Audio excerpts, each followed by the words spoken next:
Jesus no Getsêmani. Marcos capítulo 14, versículos 32 a 42.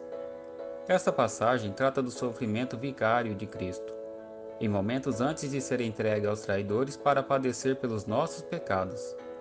Contexto esse impossível de ser compreendido por um mundo sem Deus. No entanto, queremos trazer alguns pontos desse fato para pensarmos um pouco sobre nossa trajetória na Terra e nossa situação para com o reino de Deus. Versículos 32 a 34. E começou a sentir-se tomado de pavor e de angústia. Logo que o Senhor Jesus chegou no ponto determinado no Getsêmani para orar a Deus Pai Todo-Poderoso, ciente do que haveria de acontecer logo em seguida, passou a sentir pavor e angústia. Muitos cristãos acham vergonhoso sentir medo, entendem que um servo de Deus vivo não deve temer, se angustiar ou até mesmo sentir pavor. Mas então, o que dizer de Jesus? Ele teria falhado? Teria se tornado um covarde no cumprimento de sua missão? Definitivamente não. Jesus era e é o Deus vivo, e naquele momento encarnado, que se fez homem e como homem temeu. Este temer nos ensina muito. Ensina que não é errado sentir medo, ensina que é normal se angustiar, e ensina que apesar de ter medo e de nos angustiar, não devemos deixar que este medo e esta angústia controle nossas vidas, que guie os nossos passos e, principalmente, que nos faça recuar em nossa missão. A minha alma está profundamente triste até a morte. Oh, que terrível é sentir tamanho pavor. Creio que jamais sentiremos algo assim. No entanto, muitos chegaram perto de um sofrimento simbolicamente a este.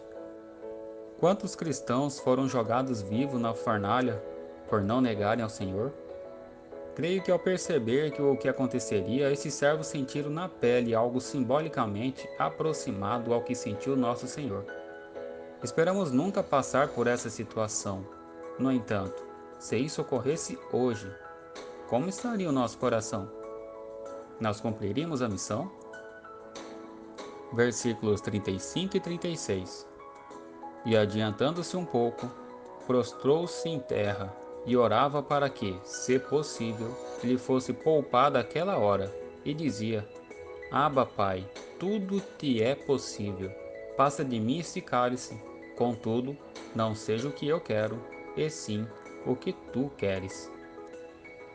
É normal que em muitas situações, ao nos confrontarmos com o terror que nos afronta, nós também queiramos que o nosso Deus passe de nós o cálice, que de algum modo tudo se cumpra e que não passemos nós por esta luta. Mas, assim como Jesus, precisamos deixar bem claro em nosso coração que tudo provém de Deus e para Deus.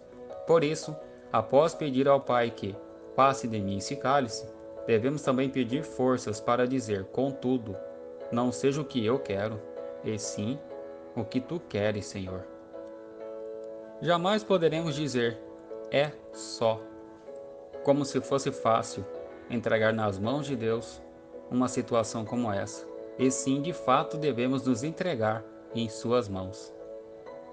Ocorre que, em situações como estas, poucos são os homens e mulheres que terão condições de se entregar e confiar que o mesmo Deus que nos permite tamanha luta, também nos dará força para suportar e passar com vitória essa situação, seja esta vitória expressa na morte sem negar a Cristo, ou em vida com o livramento do Senhor. Este não é um momento para discutir se seríamos ou não um destes homens e mulheres, e sim de nos atentar para Deus, em pelo menos duas coisas. Primeiro, que mesmo em meio às lutas tão sérias que o contexto mundial atual nos traz, como o Covid-19, que possamos pedir a Deus que tenha piedade e, por sua misericórdia, passe de nós esse cálice. Nesse caso, digo os podemos pedir e não que devemos pedir. O segundo, caso seja de inteiro interesse de nosso Senhor cumprir tal vontade em nós, que Ele nos dê e que todos tenhamos fé para crer na sua ação, força para não o negar, Que tenhamos força e sabedoria para suportar o momento e em Cristo, e para Cristo vencer com Ele. E o mais importante, que a sua vontade, a de Deus, seja feita em nós. Aqui sim digo, devemos pedir, aliás, até mesmo implorar por isso. Versículos 37 a 42. Não pudeste vigiar nenhuma hora? Ocorre que o nosso Senhor nos pede para vigiar e orar.